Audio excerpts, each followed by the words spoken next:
Welcome to the Startup Espresso. I'm Hall T. Martin, the host of the show, where we talk about raising funding for your startup and the time it takes to have an espresso. I hope you enjoy this episode. Hello, this is Hall T. Martin with the Startup Funding Espresso, your daily shot of startup funding and investing. Clustering illusion is a cognitive bias defined by Wikipedia as a tendency to overestimate the importance of small runs, streaks, or clusters in large samples of random data.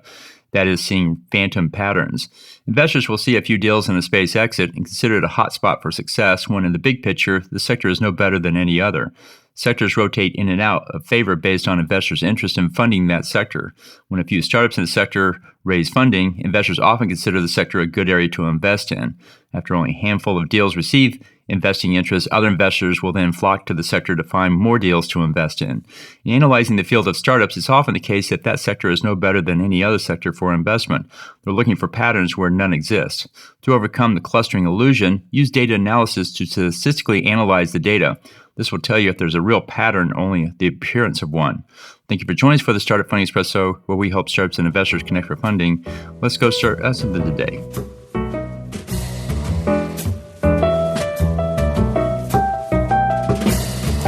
Hall T. Martin is the director of Investor Connect, which is a 501c3 nonprofit dedicated to the education of investors for early-stage funding. All opinions expressed by Hall and podcast guests are solely their own opinions and do not reflect the opinion of Investor Connect. This podcast is for informational purposes only and should not be relied upon as a basis for investment decisions.